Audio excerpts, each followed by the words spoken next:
Bonjour.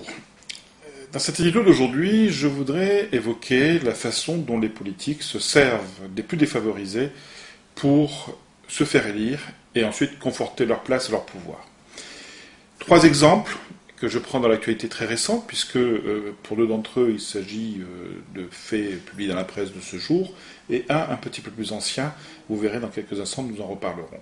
Tout d'abord, saluer cet article du quotidien qui évoque donc une subvention de 173 000 euros accordée par la région à Nadia Ramassamy, enfin, elle est un peu vite en besogne, à une association proche de Nadia Ramassamy. Mais problème un peu gênant, c'est que la subvention de cette association a été validée par une commission justement présidée par Nadia Ramassamy.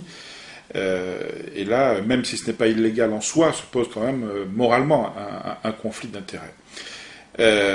Cette association, en fait, reçoit une subvention très importante, et ce que laisse entendre le quotidien, c'est que cette association est destinée ensuite à faire la campagne de Nadia Ramassamy, éventuellement candidate dans la première circonscription, cette association étant basée à Saint-André, et devant bientôt avoir une ramification à Saint-Denis, vous voyez, on ratisse large, et sur l'ensemble du territoire de cette nouvelle circonscription.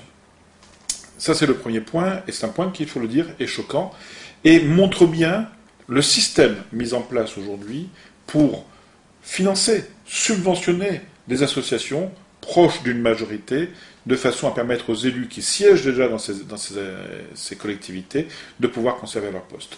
Deuxième exemple que j'ai trouvé dans la presse de ce matin, un communiqué d'Objectif Réunion qui reproche la même chose, cette fois-ci à Nassima Dindar, au Conseil général, et où ils disent, et je vais vous citer cette phrase, que l'ADI aujourd'hui, sous l'impulsion de Nassima Dindar, est devenu un outil politique au service d'un clan et d'élus clientélistes. Donc tout est dit par cette phrase, et un fait qui n'a pas été très médiatisé pour le moment, mais dont je vous parlerai sûrement un jour ou l'autre, je remets toujours à demain, mais un jour je trouverai le temps de vous en parler. Il s'agit d'une plainte qui a été déposée par Jean-Jacques Morel à l'issue de ces dernières élections cantonales à la Source à Saint-Denis. Les gens ne le savent peut-être pas, mais à 2 jours du deuxième tour, le Conseil général a accordé à Jean-Claude Fidji, son adversaire, une 60aine de contrats aidés. Je ne sais pas si vous vous rendez compte de l'importance de ces contrats en campagne électorale. Un contrat aidé, c'est, dans l'esprit de certains élus, une famille, donc au minimum 2 ou 3 électeurs que l'on peut récupérer. Et bien évidemment, ces emplois aidés ne sont pas distribués comme ça, au hasard. On cible les personnes à qui on les accorde.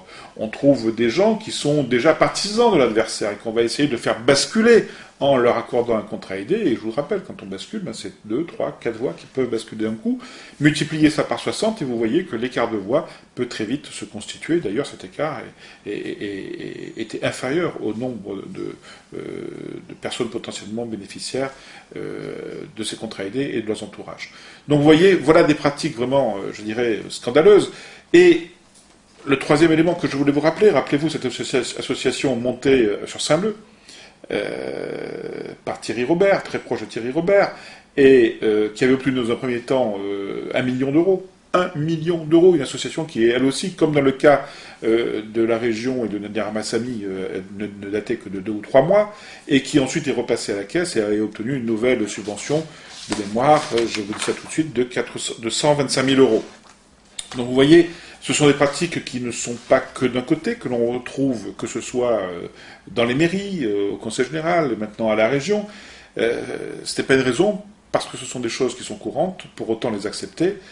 Jean-Jacques Morel a porté une plainte contre Jean-Claude Fidji, mais également contre Nassima Dindar, et il l'a fait sous l'intitulé d'achat de voix. Et je crois qu'on est vraiment dans cette problématique. Maintenant, très difficile pour un juge ou pour des gendarmes ou des policiers de déterminer à partir de quel moment ça bascule, à partir de quel moment une association fait réellement son rôle d'association et est là pour aider les gens, et c'est normal qu'elle reçoive des subventions des collectivités, et à partir de quel moment ça devient un instrument politique. Alors, peut-être qu'un des arguments, et on le voit qui ressort de ces différents dossiers, c'est la jeunesse de l'association, c'est la proximité avec les élus, c'est surtout peut-être le moment où les contrats sont attribués, parce que plus on se rapproche d'une élection, et plus ça devient scandaleux, et plus ça devient condamnable. Et je reprends le cas de Saint-Denis, à 2 jours d'un scrutin, 60 contrats aidés, je ne sais pas si vous imaginez. Donc voilà, mon coup de gueule ce matin, c'était à l'encontre de ces élus qui, en fait, se servent de la misère des gens, se servent des moyens financiers que leur donnent les collectivités pour se maintenir au pouvoir par des méthodes qui malheureusement ne sont pas très jolies. À demain.